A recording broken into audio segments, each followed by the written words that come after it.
কেউ একজন নক করতে থাকে। এতে সে আরো বেশি ভয় পেয়ে যায়, আর কোনো উপায় না পেয়ে সে গ্রিকের বডি কমোডের ভেতরে ফেলে সেখান থেকে বের হয়ে যায়। সে দৌড়ে নিজেদের সেলে চলে যায় এবং সেখানে গিয়ে দেয়ালের কিছু অংশ ভেঙে সেখানে ফোনটি লুকিয়ে রাখার চেষ্টা করে। এই সুযোগে জন যেই মুরগিটি তার শুয়ের সাথে এক্সচেঞ্জ করে নিয়েছিল, সেই মুরগিটি বাইরে বের হয়ে যায়।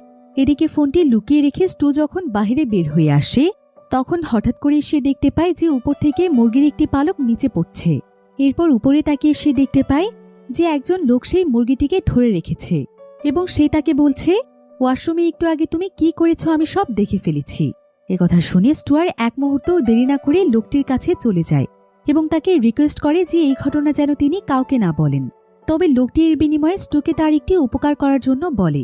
স্টু লোকটির কথায় রাজি হয়ে যায় এবং লোকটিও তাকে চিকেনটি ব্যাক করে দেয়। এবার রাতে যখন সেলে সকলে মিলে একসঙ্গে মুরগিটিকে ফ্রাই করে খাচ্ছিল, স্টু তখন